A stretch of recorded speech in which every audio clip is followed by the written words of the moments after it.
Today, I have a lecture prepared for basic electrical quantities. That's what we're going to be talking about.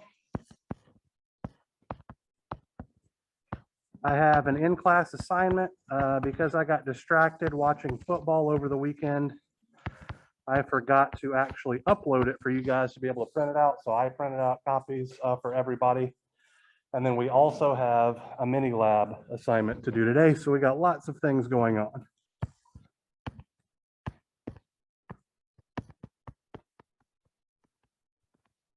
So the first thing that we are going to talk about today is the concept of voltage. Voltage is one of the four basic electrical quantities that we are going to be discussing at length in this class. We are going to talk about how to measure it, what it is, all that kind of good stuff throughout the entirety of the course, okay? Mathematically, voltage is defined as follows. So VAB is equal to the line integral from A to B of E, which is our electric field vector, dotted into some differential line element, CL. Now, I am well aware that all of you should have enough background to figure out what a line integral is at this point, but you probably don't have the foggiest damn clue what I mean by electric field, unless you happen to have had Physics 202 by now, and I don't even think all of you are required to do it. So we are going to play around with this a little bit to get definitions that'll actually make sense to our level of understanding, okay? So the first thing, you're going to have to kind of take it on faith here, is that there is another equation that we can apply. I'm going to put this out to the right that says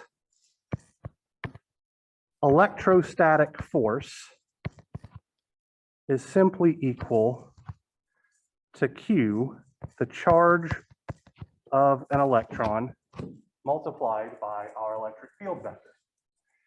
If we substitute this relationship in, what we find is that voltage is simply 1 over Q multiplied by the integral from A to B of our electrostatic force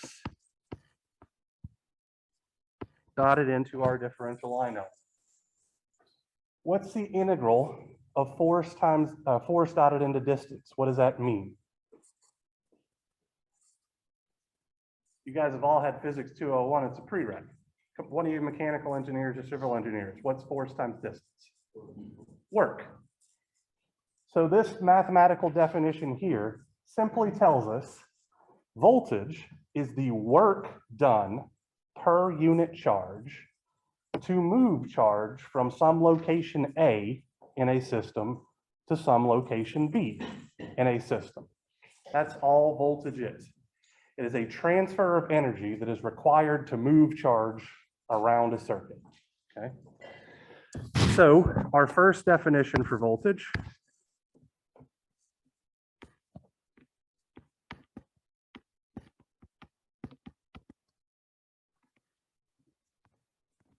is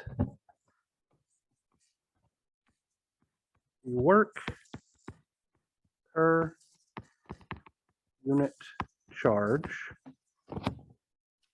required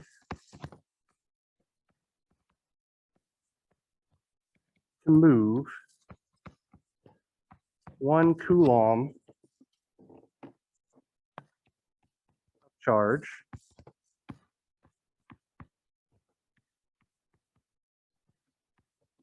between 2 points in a circuit. This also effectively tells us what our fundamental units of voltage are, okay? So voltage is measured in volts, which has a symbol V. I think you're all aware of this. And this is simply 1 joule, the unit of energy or work, divided by coulombs, the units of charge. So our definition here tells us exactly what our units are supposed to be. Now, because we're dealing with a line integral and we're dealing with a conservative system, we can also come up with an alternative definition for voltage that's more aligned with what you guys are familiar with from your classical physics classes, okay? Our second definition for voltage, and it's the one that we're going to use the most in this class, is simply that voltage is the difference in electric potential between 2 points in a circuit.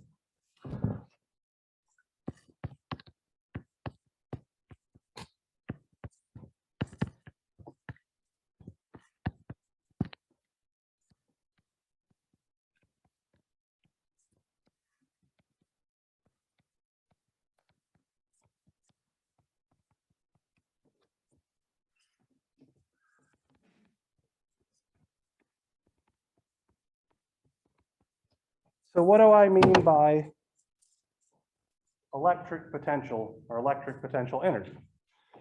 Well, when we're talking about gravitational potential energy, you guys know what that means, right? This pen that is sitting on the surface of this table has a certain amount of potential energy due to gravity. If I pick it up, I have increased its potential energy. And the difference between these, or the differences in potential energy, is effectively the same as the difference in voltage, or the definition of voltage that we're dealing with here. There are 2 points in a circuit that have different electric potentials. The difference of those electric potentials is simply the voltage drop between those 2 points in the circuit. So that's fundamentally what we're going to be dealing with 99.9% of the time. Okay? Now, when you guys dealt with voltages in your previous class, you largely dealt only with their magnitudes. Here in circuits 1, we have to also include the other half of a voltage description, which is the polarity. So what I mean by that, I'm going to draw a shitty representation of a battery here, okay?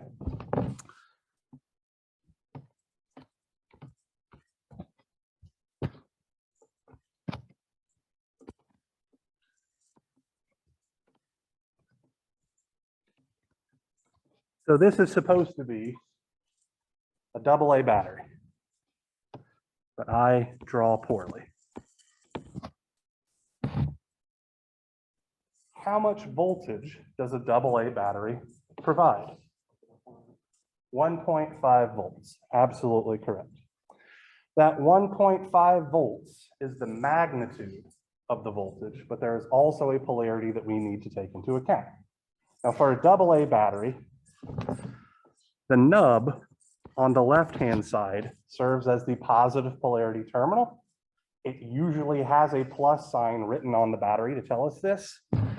And the back end here serves as the negative polarity terminal, which means there is a 1.5 volt potential difference between these two terminals, or between these 2 points in this system.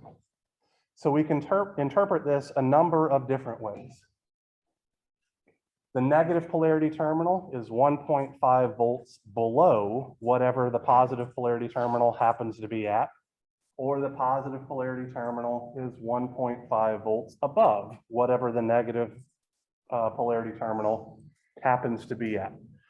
It's not until we introduce the concept of a reference voltage or ground or anything like that where we can say with any real definition what things are measured with respect to a particular reference.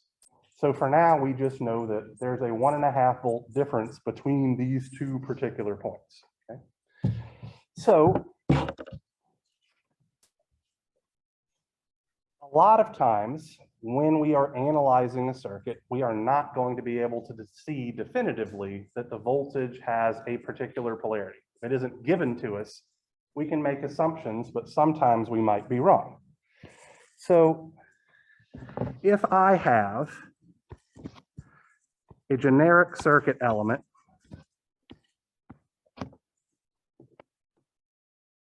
A, and I say that the voltage drop across element A is 3 volts with this polarity, that is the exact same thing as me saying the voltage drop is negative 3 volts with the opposite polarity. And you guys probably observed something like this when you were using your multimeter in your freshman engineering classes.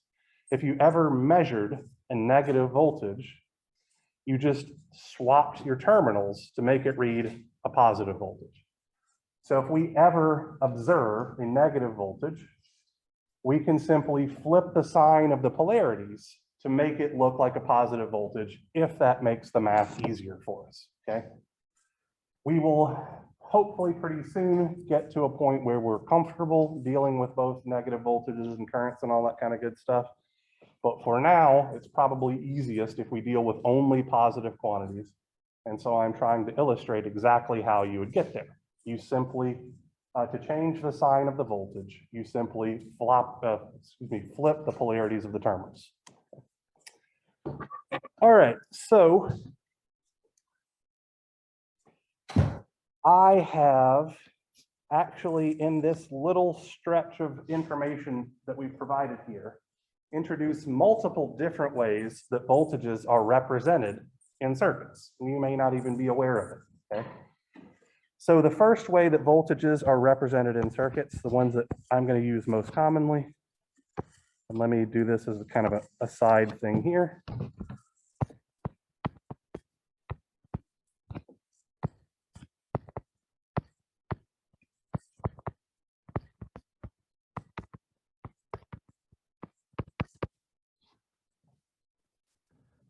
So our first one is exactly what we did with our generic circuit element a moment ago, okay?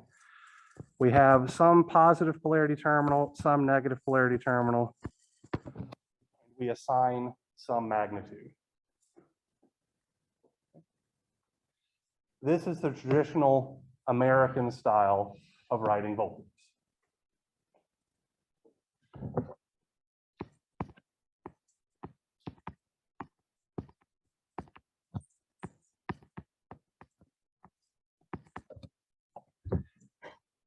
The European style, which I personally find confusing and therefore do not use,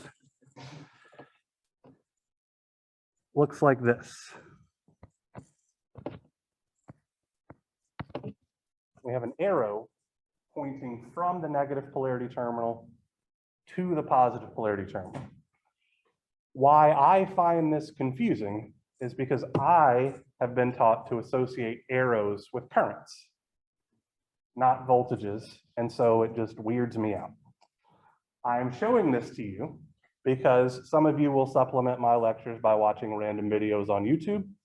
And if you watch a video from some European person or more likely some Indian guy, this is what they're going to use. And I want you to understand what the hell it is, okay?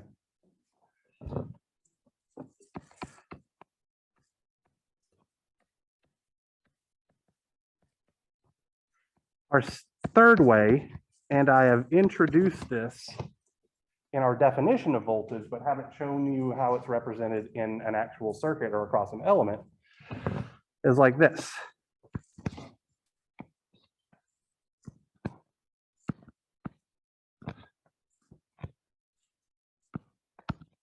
So I'm going to label this terminal 1 and this terminal 2. I'm going to call this voltage V12. This is what's called the double subscript notation. It's not going to be used an awful lot in this particular class, but for those of you that continue on in electrical engineering, this is a very, very handy way of writing voltages where the first number in the subscript corresponds to the positive polarity terminal, and the second number in the subscript corresponds to the negative polarity terminal. When we get to doing nodal analysis here in a couple of weeks, we're effectively doing this, and we're leaving the second subscript off because it's always our reference or zero. So we actually do use it a little bit in this class, but not so much in this particular form.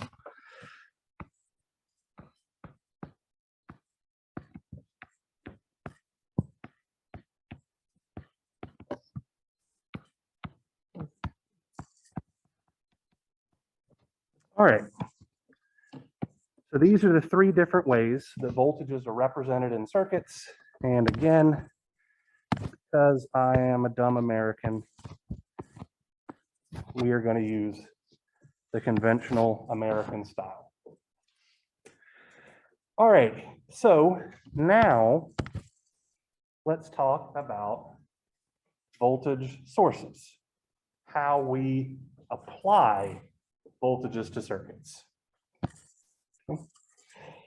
There are 5 different voltage sources that we are going to deal with in this class. We're going to start, let's put this over here, with what most of you are familiar with, the battery. The schematic symbol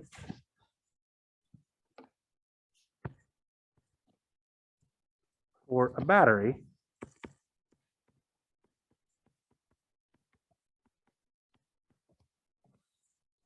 is this guy right here, where the long bar is the positive polarity terminal, the short bar is the negative polarity terminal, and typically we have some magnitude or source voltage to account for. Okay. So this is the symbol that was overwhelmingly used back when I was teaching the Engineering 120 series, so I assume they haven't changed things, because if the current instructors are anything like me, they hate updating PowerPoints. So I actually don't particularly care for this symbol. For the Engineering 120 series, it's largely okay, but in this class, we are going to be dealing with capacitors, and their schematic symbol is 2 parallel plates. And so it can look too close to a battery schematic symbol for comfort for me. So instead, I prefer to use the symbol for a generic DC voltage source.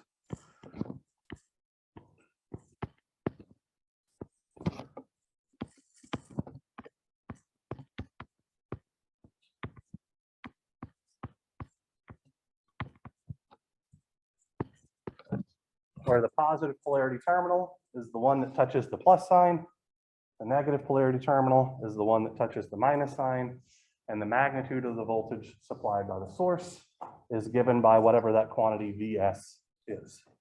Okay. All batteries are DC voltage sources, but not all DC voltage sources are batteries.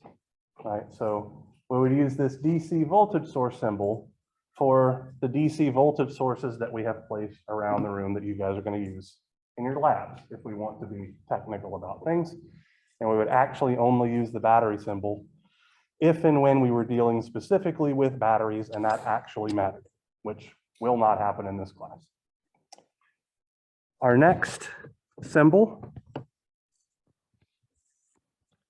is effectively the exact same thing, but I'm going to put a little squiggle in the middle of it. So this represents an AC voltage source, where our voltage quantity, Vs, as a function of time, varies. I've also introduced something new right here. If I use capital letters, I'm dealing with DC quantities. And if I use lowercase letters, I am dealing with AC quantities. In your homeworks and things like that, because I didn't write them, that convention isn't used all the time, but generally speaking, That's the correct way to do it. Capital letters for DC quantities that don't vary with time, lowercase letters for AC quantities that do vary with time. So these three sources are what are called independent sources.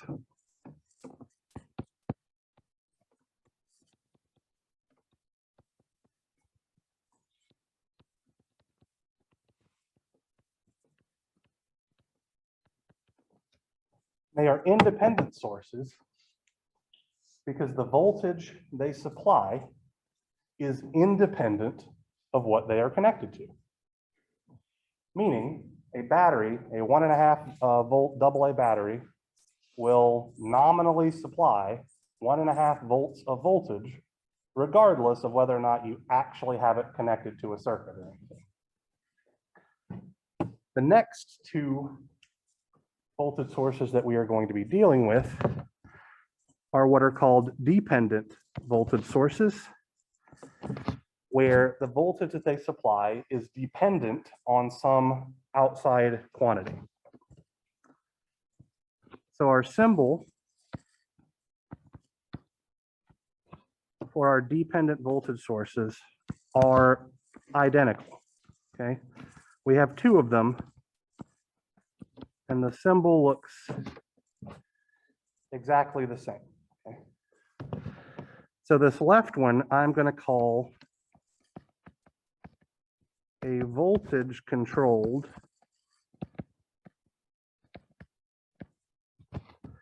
voltage source. And this right one, I'm going to call a current controlled voltage source. And we are going to be able to tell the difference by the magnitude that's given to us, okay? So in a voltage controlled voltage source, the voltage is always written as some scaling factor K times some voltage Vx, where K has units of volts per volt. So in a voltage controlled voltage source, some voltage elsewhere in the circuit gets scaled by some factor K, and that's the amount of voltage that this voltage controlled voltage source outputs, okay?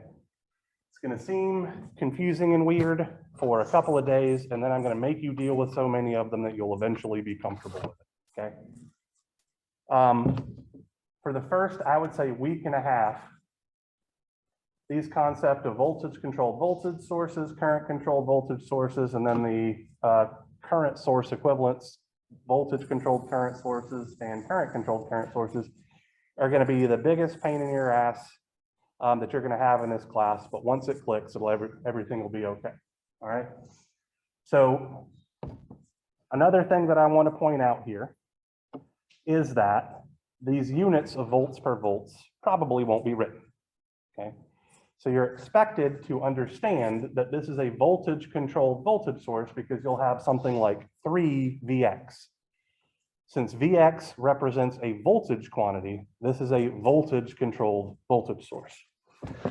Our current controlled voltage source is going to have some scaling quantity, I'm going to call it R, times Ix, where R has units of volts per amp. So meaning our input signal for this particular device is a current. The scaling factor R converts that current into a voltage, and then this device outputs a voltage. So despite the fact that it has an Ix right there, where I is typically the variable designated with current, this is a voltage source, and you can tell it is a voltage source because it has a positive polarity terminal and a negative polarity terminal that are defined. I say that emphatically with the understanding that in 10 minutes, 30% of you are going to forget and call that a current source because it says Ix next to it, okay? So the way to tell the difference between these voltage-controlled voltage sources, or excuse me, between these dependent voltage sources is A, they're a voltage source because they have a positive and negative polarity terminal that are defined. And then the current controlled voltage source depends on Ix, whereas the voltage controlled voltage source depends on some voltage Vx. All right, so how do we feel about concept of voltages? We've talked about mathematically what voltage represents. We've talked about what voltages represent in circuits, the different ways that voltages are described on our schematic diagrams that we're going to be dealing with, and the 5 different types of voltage sources that we're going to be seeing in this class. Does anybody have any questions before we move on to current? Alrighty. So our second quantity that we are going to be talking about is current. And I'm going to call this current and charge.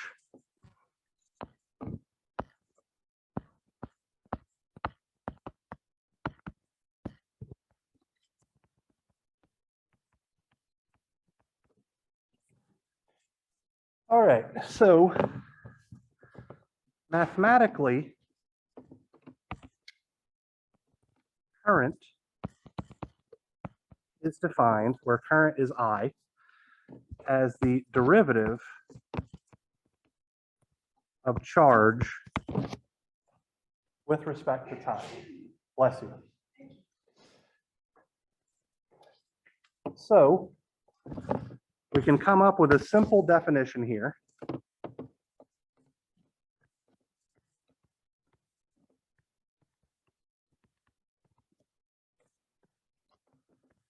That current is the time rate of charge flow along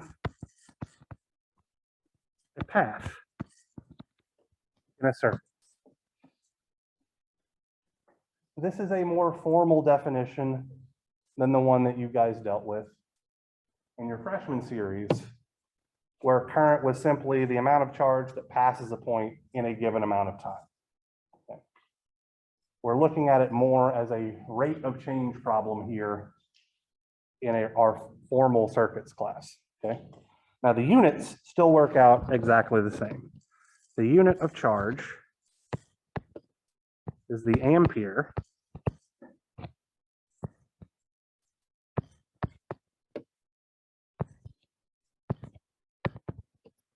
And this is simply 1 coulomb per second. Now, I'm going to give you a relationship that you likely didn't get in your freshman class. And this is purely mathematically manipulating this equation for current. So if I multiply both sides of this equation by dt, and then take the integral of both sides, what I will get is that charge Q of t is equal to the integral of current, where the bounds of our integration are t naught to t, and then we have to add to this integral some quantity Q of t naught. So let's talk our way through this mathematical mumbo jumbo here. T prime in this case does not mean the derivative of time.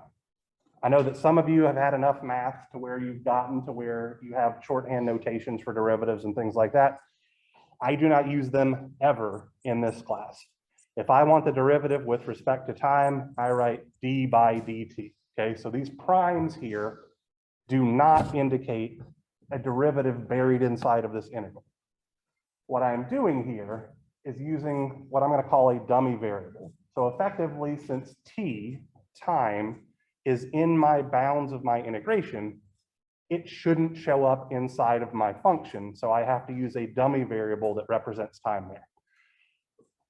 This is often carried out in your math classes by using a Greek representation of the letter, which in this case would probably be tau, except that tau has a very special meaning in electrical engineering that we are going to talk about in this class. And so that would be really confusing that sometimes it's a variable meaning time and other times it's a concept meaning time constant. Instead, I just use this simple representation. So this prime notation, again, I cannot force this enough, does not mean do a derivative. It's literally just using time, but I don't want to have the same variable inside my function as I have in the limits of my integration. All right, mini rant over, now a new one is started. T naught just represents a point in time where we know what the charge of the element in question is, okay? That's why we have that plus Q of T naught at the end there. So effectively, in order to properly calculate the charge from the current, we need to have some memory of what a condition on that element was, all right? So if I had the following statement, let's do this in blue.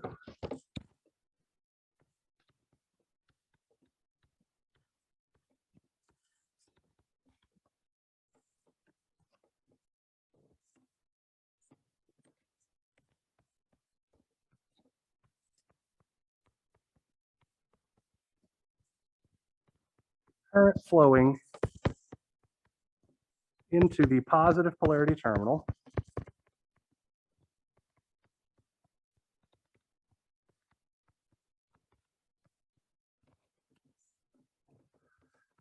of a generic circuit element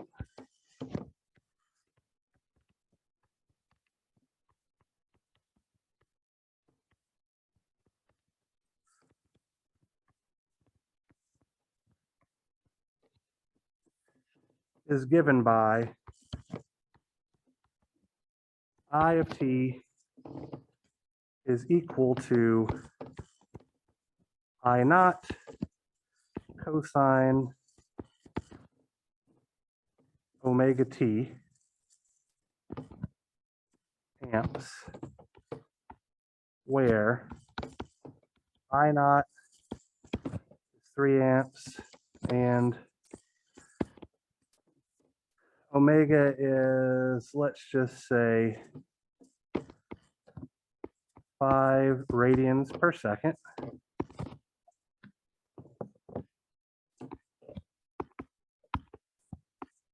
Determine the total amount of charge that has passed through the element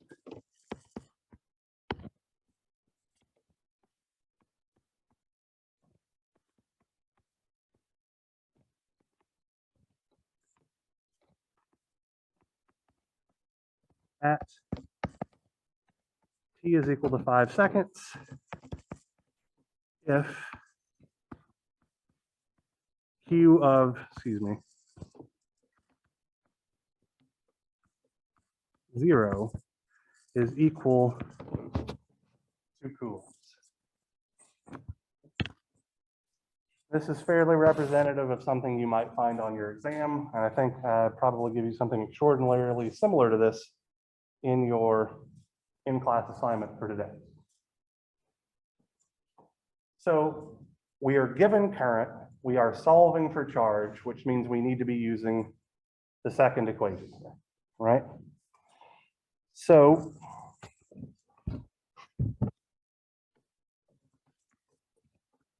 Q of 5 seconds is going to be the integral from T naught, the point in time where the charge was known, which is 0, to our time of interest, which is 5 seconds. And then we're going to be integrating 3 cosine 5t dt.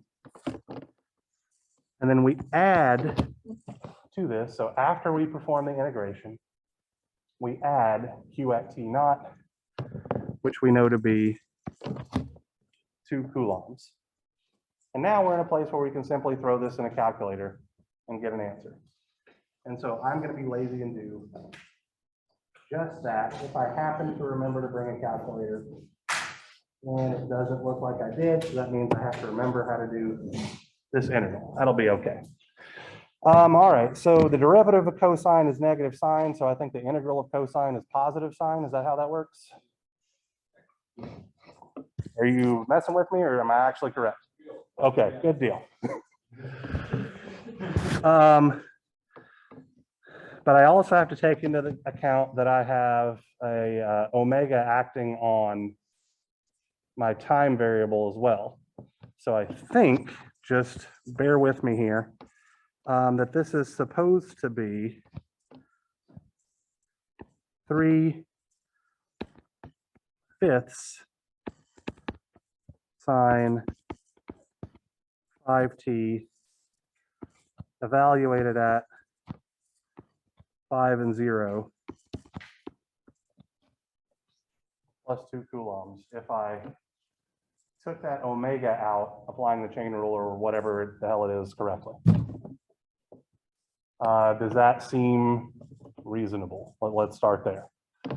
I'm used to doing this with exponential functions. I decided to get squirrely with a sinusoid, and it's biting me in the butt because I haven't actually had to do this math by hand in years. So I believe I've done this right. So somebody tell me what the answer is supposed to be.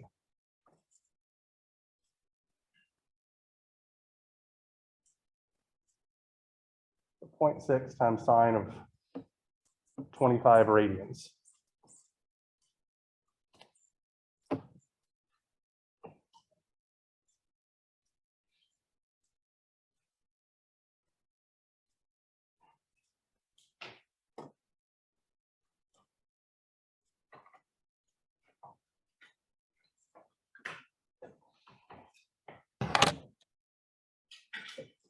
So nobody like me brought a calculator?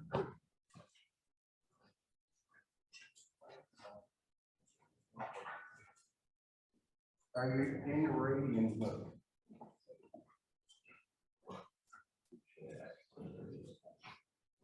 Okay, you are. Okay, 1.9. Thanks. All right, so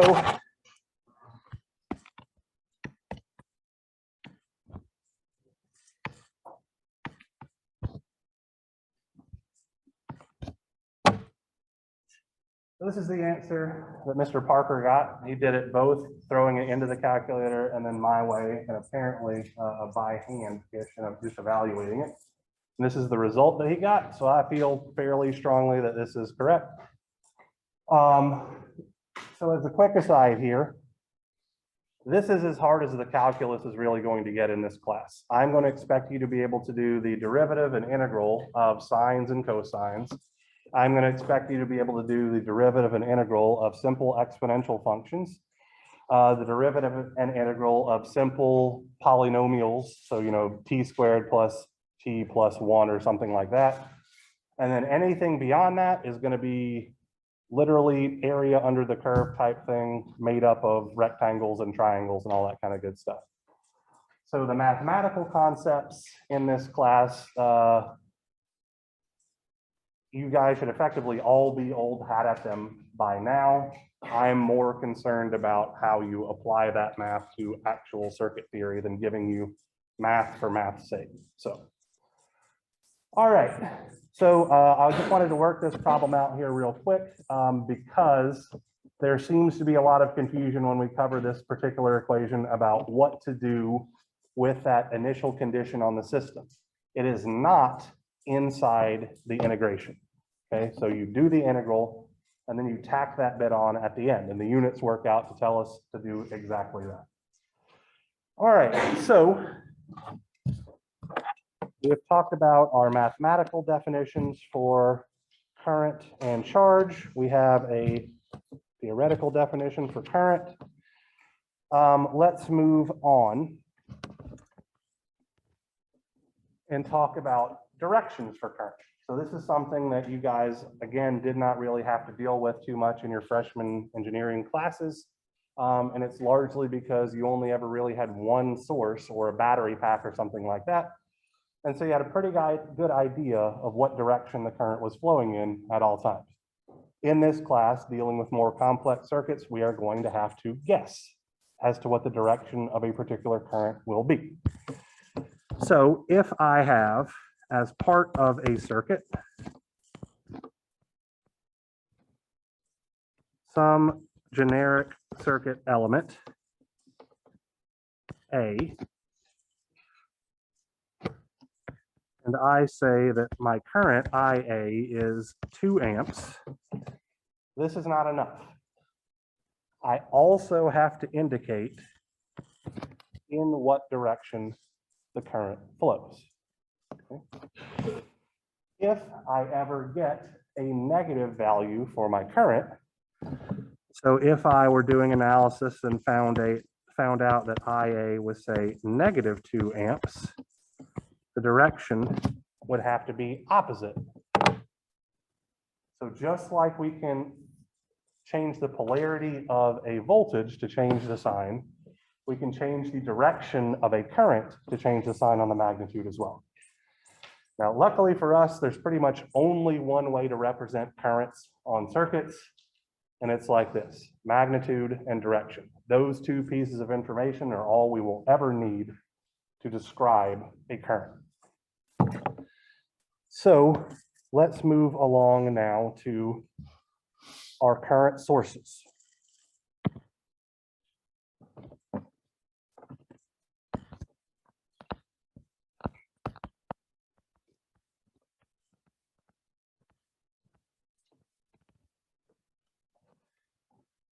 So I do not believe that you guys dealt with current sources at all in your freshman classes. So all of these symbols will be new. Here is our first symbol. This is a generic DC current source.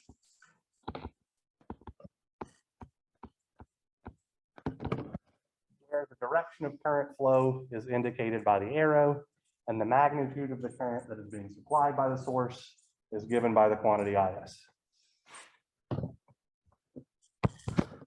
Then we have our AC current source, which is literally the exact same symbol, but we put a squiggle through the arrow to let us know that it's an AC quantity. Bless you.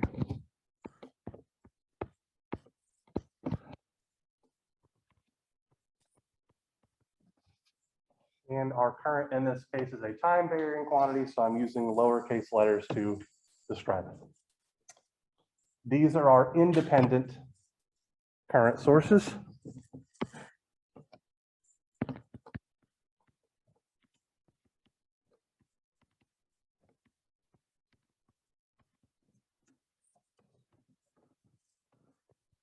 Over here, I will put our two dependent current sources. Excuse me, I put a plus and minus sign when I shouldn't have.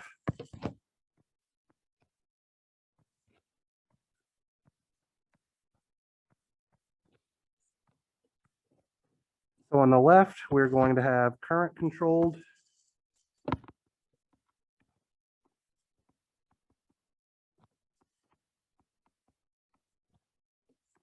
Current source. And on the right, we are going to have a voltage controlled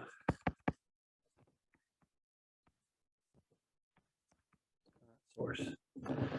So for the current controlled current source, we are going to have some quantity K, a scaling factor, multiplied by some current IX. In this case, the units of K are amps per amp, or unitless. And then on our right-hand guy, we're going to have G times dx, where G has units of amps per volt.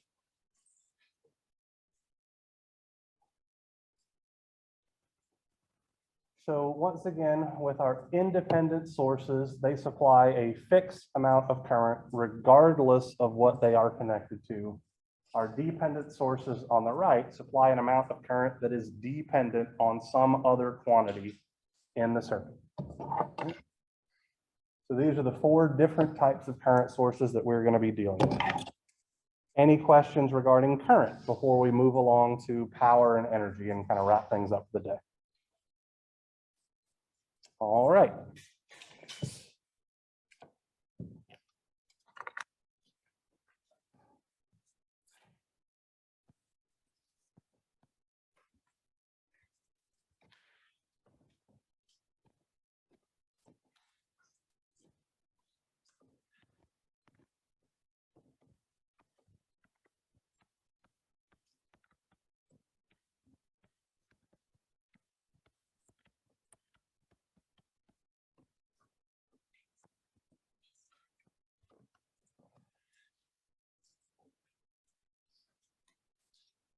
All right, so power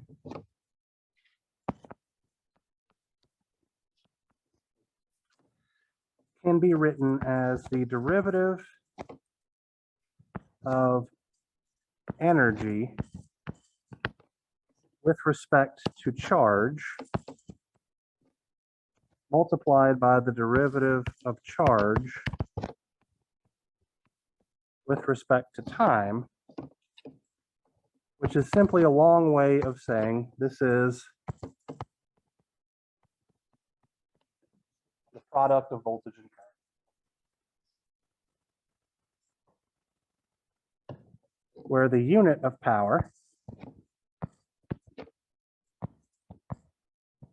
is the watt, which is 1 volt times an ampere, or 1 joule per second.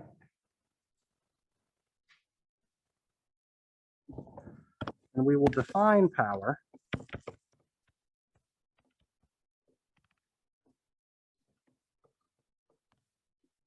as the rate at which electrical energy is transferred in a circuit. Energy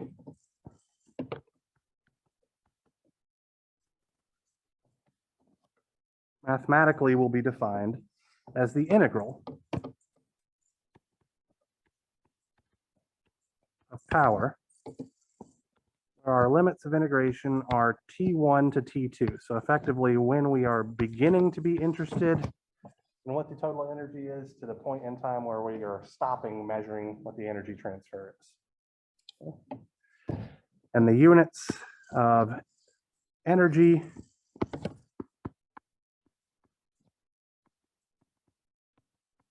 or the joule, which is a fundamental SI unit, so we don't need to remember any type of conversion relationship.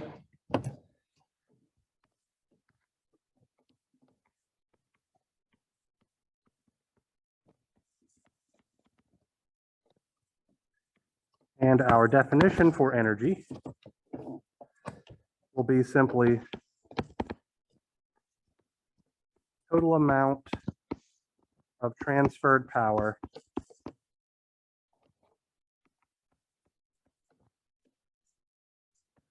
over a fixed period of time.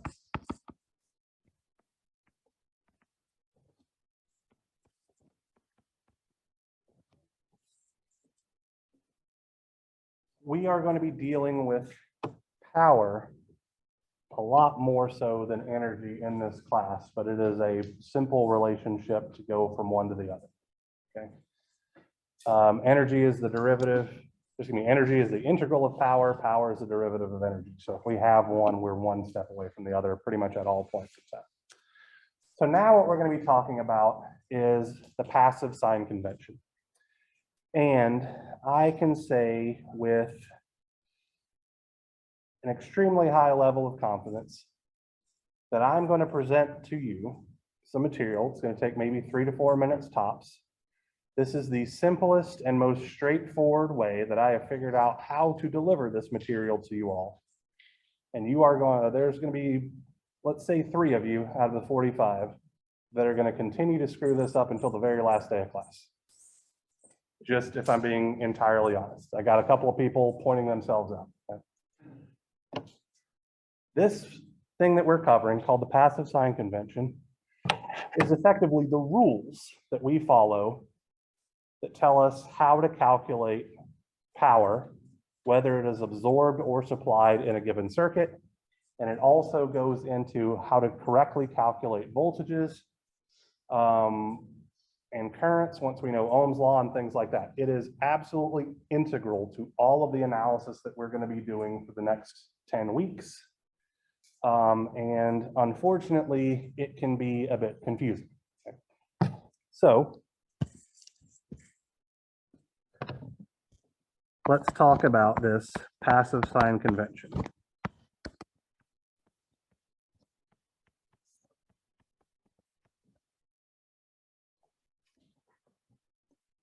Let's say that I have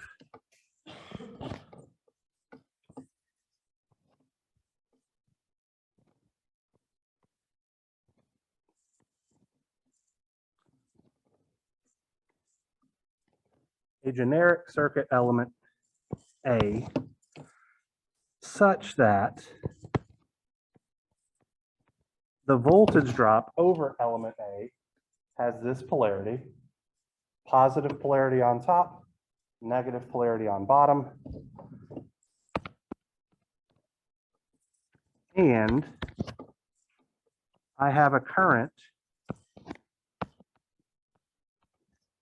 IA that is flowing into the positive polarity terminal and therefore out of the negative polarity terminal. In this particular case, the power absorbed by element A is VA times IA, and I'm going to write out here absorbed, and because supplied power is simply the opposite of absorbed power, the power supplied by element A is negative VA times IA supplied. Now, I want to clarify a couple of things here. At no point have we made the assumption that the quantity VA or the quantity IA is a positive quantity or a negative quantity. Meaning that in this particular representation, if VA were 5 volts and IA were negative 2 amps, we would say that element A is absorbing. What numbers did I just use? 5 and 2? 5 and negative 2? Negative 10 watts of power, or supplying positive 10 watts of power. Okay? So whenever we see current flowing into the positive polarity terminal, the product of current and voltage is the absorbed power. Now, let's look at the opposite.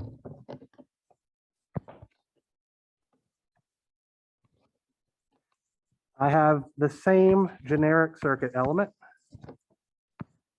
A, the exact same voltage, VA,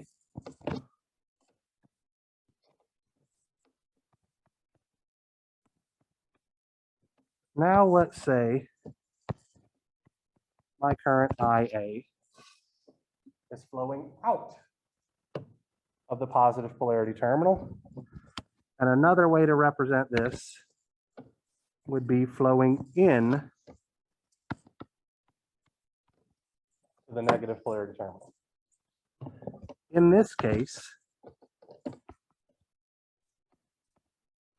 PA is equal to VA times IA gives us our supplied power. And PA is equal to negative VA times IA gives us our absorbed power. So to recap here, if the current is flowing into the positive polarity terminal, I times V gives us absorbed power. If the current is flowing into the negative polarity terminal, I times V gives us the supplied power. It does not have to be any more difficult than that. I truly mean that. That's all you need to understand, and you have got this. That being said, some of you are not going to have this for the entire course. Now, I'm giving you all of this warning and I'm hyping all of this up because I'm a jerk. I absolutely guarantee that the overwhelming majority of you are going to make mistakes on this in your homeworks, your in-class assignments, and all that kind of good stuff. But you're going to try the opposite sign for the answer, and WebWorks going to tell you, seems great, let's go. I am a jerk because on the exam, I'm going to ask you, calculate the supply power, calculate the absorbed power, and I'm going to put both the positive or the correct answer and the exact same numerical answer with the opposite sign on there and expect you to know the difference. And that difference is going to cost you somewhere between 1/3 and 1/2 of a letter grade every time you don't get it right. So that's why I'm harping on this now, okay? If you get it, this is easy points. If you don't get it, your grade in the entire class can be impacted by this one concept over and over and over again because it will show up on every damn test I give you. Okay. So let's put it into practice and then call things a day. Meaning that you'll have time to work on your in-class assignment and lab.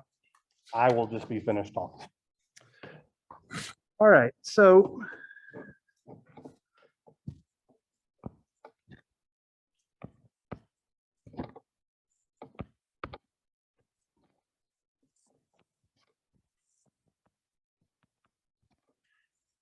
here is our circuit of interest.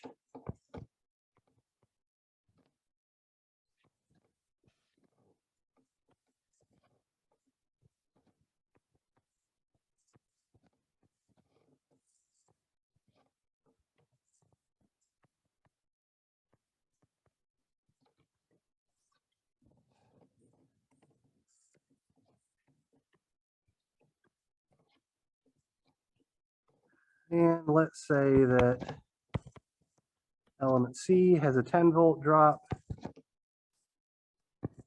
Element B has a negative 10-volt drop like this.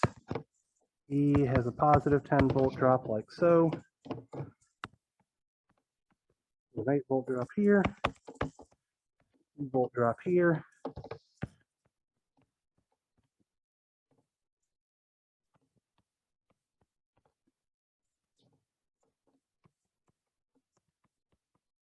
-4 amps. +5 amps.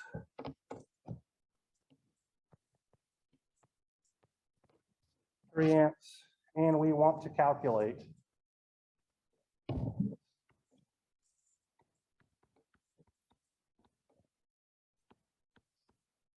our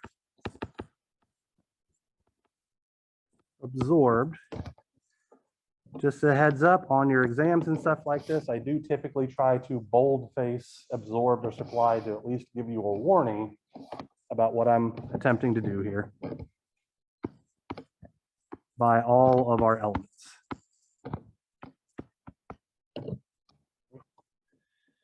So let's start simply with element A.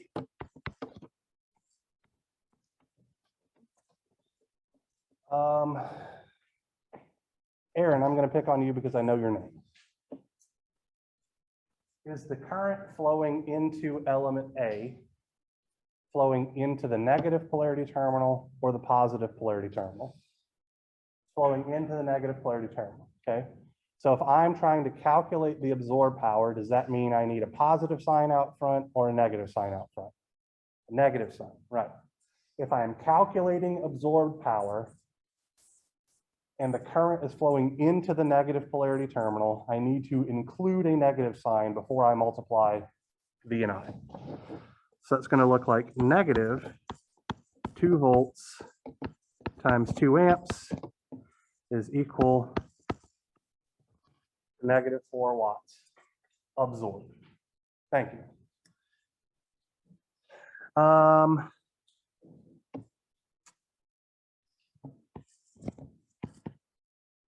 Let's look at B. Michael, is the current flowing into the positive polarity terminal or the negative polarity terminal? Negative. So do we need the negative sign out front or not? Yes. Okay. So we have negative 8 volts times 2 amps gives us negative 16 watts. Now, element C. Hannah, can you help me out with element C? Is the current flowing into the negative polarity terminal or the positive polarity terminal for element C? Okay, so current's flowing into the negative terminal. Do we need the negative sign out front of our equation? Yes. So we have negative 10 volts times negative 4 amps. So this looks like positive 40 watts.